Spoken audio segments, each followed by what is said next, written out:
دوستو، اگر آپ کو اسلام کے سارے یودھا ایک ساتھ ہی ایک میدان میں دیکھنے ہوں تو آپ کو جنگ یرموک کی پوری کہانی پڑھنی چاہیے۔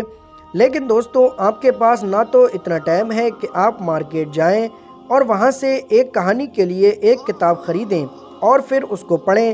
اسی لیے دوستو، بہت محنت کر کے ہم آپ کے لیے لائے ہیں یہ ویڈیو، جس میں آپ جان پائیں گے کہ آخر وہ کون سی جنگ تھی جس میں حضرت خالد بن ولید، حضرت ابو عبیدہ، حضرت یزید بن ابو سفیان، حضرت شورحبیل بن حسنہ اور حضرت عمر بن عاص جیسے زبردست ملٹری کمانڈر شامل تھے۔ دوستو، یہی ہے جنگ یرموک۔ آپ کی جانکاری کے لیے بتا دوں کہ جنگ یرموک انسانی تاریخ کی سب سے اہم جنگوں میں سے ایک مانی جاتی ہے۔ تو دوستو، آج ہم اسی جنگ کی یعنی جنگ یرموک کی پوری کہانی آپ کو بتائیں گے۔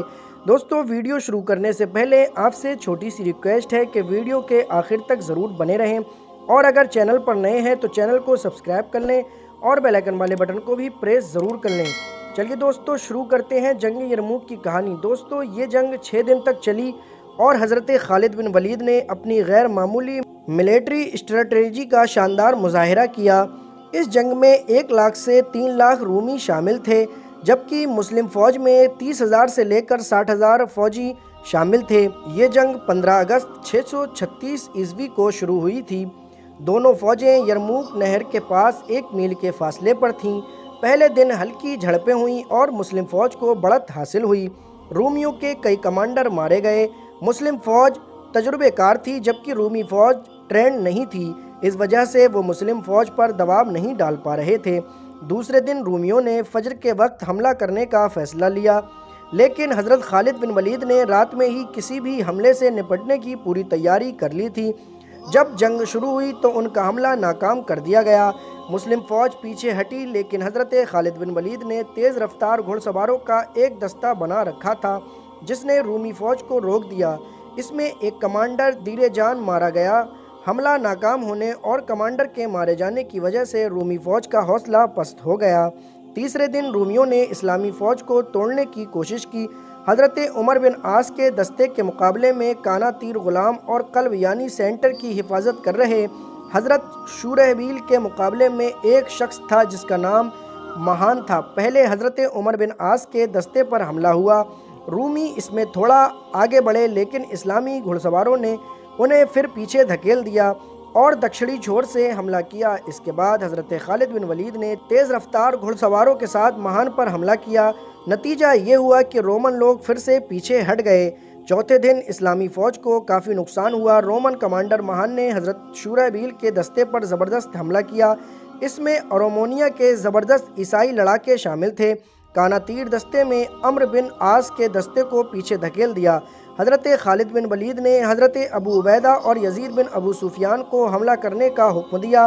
ارمینیائی فوج نے ابو عبیدہ اور حضرت یزید بن ابو سفیان کے دستے پر خوب تیر برسائے، جس کی وجہ سے کئی صحابہ جیسے حضرت ابو سفیان، مغیرہ بن شعبہ، عمر وغیرہ کی ایک آنکھ ضائع ہو گئی۔ معلوم ہو رہا تھا کہ جیسے مسلم فوج ہار گئی، لیکن اکرمہ بن ابو جہل نے اپنے 400 فدائین کے ساتھ زبردست حملہ کیا اور ہزاروں رومن کو ٹھکانے لگا دیا، اور مسلم فوج کا حوصلہ پھر بلند ہو گیا۔ سیدنا اکرمہ اس جنگ میں شہید ہوئے۔ 5ویں دن جنگ نہیں ہوئی، لیکن حضرت خالد بن ولید نے پورا منصوبہ بنا لیا تھا کہ کیسے حملہ کرنا ہے۔ حضرت خالد بن ولید نے اپنے تیز گھڑ سوار دستے کو ایک یونائٹڈ کمپنی میں تبدیل کر دیا اور اس کمپنی کے بیچ میں ایک یونٹ تیز رفتار بنائی تاکہ رومن کے پیدل سواروں کو الگ تھلگ کیا جا سکے۔ اگلے دن حضرت یزید بن ابو سفیان کی فوج نے دائیں طرف سے حملہ کیا اور حضرت ابو عبیدہ نے بائیں طرف سے حملہ کیا۔ اس کے ساتھ ہی حضرت خالد نے بائیں جانب سے رومن پر حملہ کر کے گھڑ سوار اور پیدل فوجیوں کو الگ کر دیا۔ الگ ہوتے ہی حضرت عمر نے رومی فوج کے قلب یعنی کہ بائیں جانب سے حملہ کیا اور دائیں حصے کے کمانڈر حضرت شورحبیل نے رومی فوج کے قلب یعنی سینٹر پر حملہ کیا۔ اب یہاں سے رومی فوج پیچھے ہٹنا شروع ہوتی ہے۔ پھر اس کے بعد اسلامی فوج نے رومی فوج کے مرکز پر 3 طرف سے حملہ کیا۔ یہ حملہ اتنا زبردست تھا کہ آرمینیائی فوج کی شکست ہوئی، اس کے ساتھ رومی فوج بھی ہار گئی۔ اس کے بعد رومی فوج بھاگنے لگی تو اسلامی فوج نے ان کا پیچھا کیا۔ یہ فوج پشچم کی طرف بھاگی، لیکن وہاں پہلے ہی حضرت خالد بن ولید نے ایک دستہ تعینات کر دیا تھا۔ پھر اس کے بعد رومی گرتے پڑتے بھاگے اور 50-60 ہزار مارے گئے، جبکہ مسلم 4000 شہید ہوئے تھے۔ اس میں مسلمانوں کو بہت بڑی کامیابی نصیب ہوئی۔ اس کے ساتھ ہی حضرت خالد بن ولید کا نام دنیا کے بہترین کمانڈروں میں شامل ہو گیا۔ اسی جنگ میں نبی کریم صلی اللہ علیہ وسلم کے سب سے بڑے نواسے علی زینبی 17 سال کی عمر میں شہید ہوئے تھے۔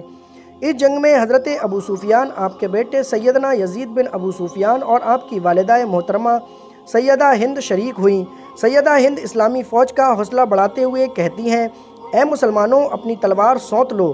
دوستو، اس طرح دیکھا جائے تو جنگ یرموک ایک انتہائی اہم جنگ ہے، کیونکہ اس میں حضرت محمد صلی اللہ علیہ وسلم کے یودھاؤں نے دنیا کی سب سے بڑی فوج کو شکست دی تھی اور جس نے مسلمانوں کے لیے یورپ کے راستے کھول دیے تھے۔ تو دوستو، یہ تھی جنگ یرموک کی پوری کہانی۔ دوستو، جانکاری اچھی لگی ہو تو کمنٹ باکس میں ایک کمنٹ کر کے ضرور بتانا۔ اور دوستو، اگر آپ ہمارے چینل پر نئے ہیں اور آپ نے ہمارے چینل کو سبسکرائب نہیں کیا ہے تو آپ فوراً ہمارے چینل ورلڈ ہسٹری پلس کو ابھی سبسکرائب کر لیں اور بیل آئکن والے بٹن کو بھی پریس ضرور کر لیں۔ شکریہ۔